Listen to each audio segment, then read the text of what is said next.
اللہ سے جنگ لڑنے والا بدبخت بادشاہ نمرود، جو اللہ تبارک و تعالیٰ کو تکبر کے ساتھ جنگ کے لیے للکار رہا تھا، تو اللہ تعالیٰ نے اس سے جنگ کے لیے ایک مچھر کی فوج کو بھیجا جس نے نمرود کی قوم کو ہلاک کر دیا۔ ان میں ایک لنگڑا مچھر نمرود کے دماغ میں گھس گیا اور کئی دن تک رہا۔ نمرود نے اعلان کیا کہ محل میں جو بھی داخل ہوگا وہ پہلے میرے سر میں جوتے مارے، اور بسم اللہ الرحمن الرحیم، اللہ کی بنائی ہوئی اس کائنات کے اندر بہت سارے ایسے بادشاہ آئے جنہوں نے اللہ تبارک و تعالیٰ کے نظام کو بدلنے کی کوشش کی اور اللہ تبارک و تعالیٰ کی ذات کو چھوڑ کر خود خدا بن بیٹھے اور خدائی کا جھوٹا دعویٰ کر بیٹھے۔ خدائی کا جھوٹا دعویٰ کرنے والے بادشاہوں میں سے ایک بادشاہ ایسا بھی تھا کہ جس کو اللہ تبارک و تعالیٰ نے پوری روئے زمین کی بادشاہت عطا فرمائی تھی۔ اس کے باوجود اس بادشاہ نے نہ صرف خدائی کا جھوٹا دعویٰ کیا بلکہ یہ اس قدر سرکش اور نافرمان ہو گیا کہ اللہ تبارک و تعالیٰ کی ذات کو جنگ کے لیے للکارنے لگا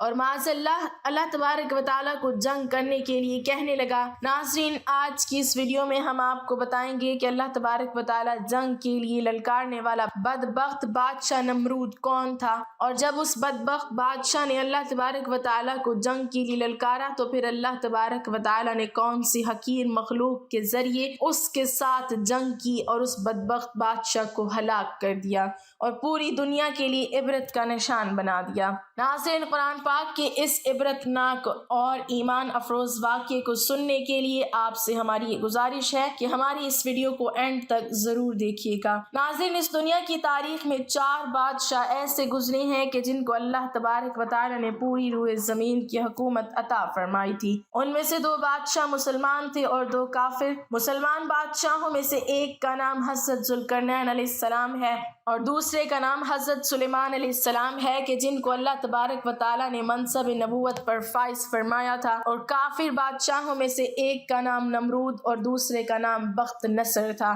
خدائی کا جھوٹا دعویٰ کرنے والا بادشاہ نمرود شہر بابل کا حاکم تھا۔ اس بادشاہ کا نام نمرود بن کنان بن کوس بن سام بن نوح تھا۔ روایت میں آتا ہے کہ اللہ تبارک و تعالیٰ نے نمرود کو پوری روئے زمین پر حکومت عطا فرمائی تھی اور اس بادشاہ نے پوری روئے زمین پر 400 سال تک حکومت کی۔ یہ ایک جابر اور ظالم بادشاہ تھا اور اس کے دور کے اندر بت پرستی عام تھی۔ لوگ اللہ تبارک و تعالیٰ کی وحدانیت کو چھوڑ کر بتوں کی پوجا کیا کرتے اور نمرود کو اپنا خدا مانتے اور اس کی عبادت کیا کرتے۔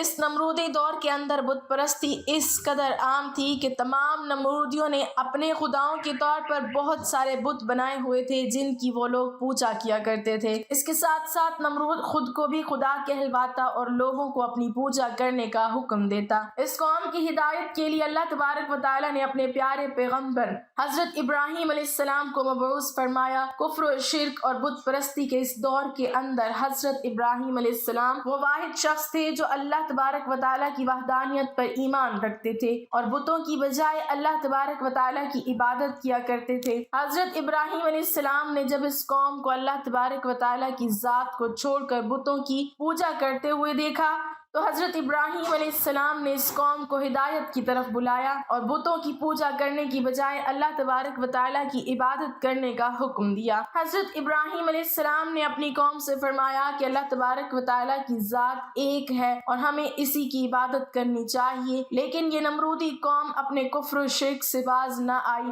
اور اسی طرح بتوں کی پوجا کرتی رہی۔ ایک دن حضرت ابراہیم علیہ السلام نے اس قوم کے جھوٹے خداؤں کو اس قوم کے سامنے جھوٹا ثابت کرنے کا ارادہ کیا اور حضرت ابراہیم علیہ السلام اس مقام پر تشریف لے گئے جہاں ان کے وہ تمام بت پڑے ہوئے تھے کہ جن کی یہ لوگ پوجا کیا کرتے تھے۔ حضرت ابراہیم علیہ السلام جب اس قوم کے بت خانے میں پہنچے تو وہاں ان کے تمام بڑے بت پڑے ہوئے تھے۔ حضرت ابراہیم علیہ السلام نے ان کے تمام بتوں کو توڑ دیا اور تمام بتوں کو توڑنے کا الزام ان کے بڑے بت پر لگا دیا۔ اس کے بعد جب تمام نمرودی اپنے بت خانے میں واپس آئے تو انہوں نے اپنے بتوں کو ٹوٹا ہوا دیکھا۔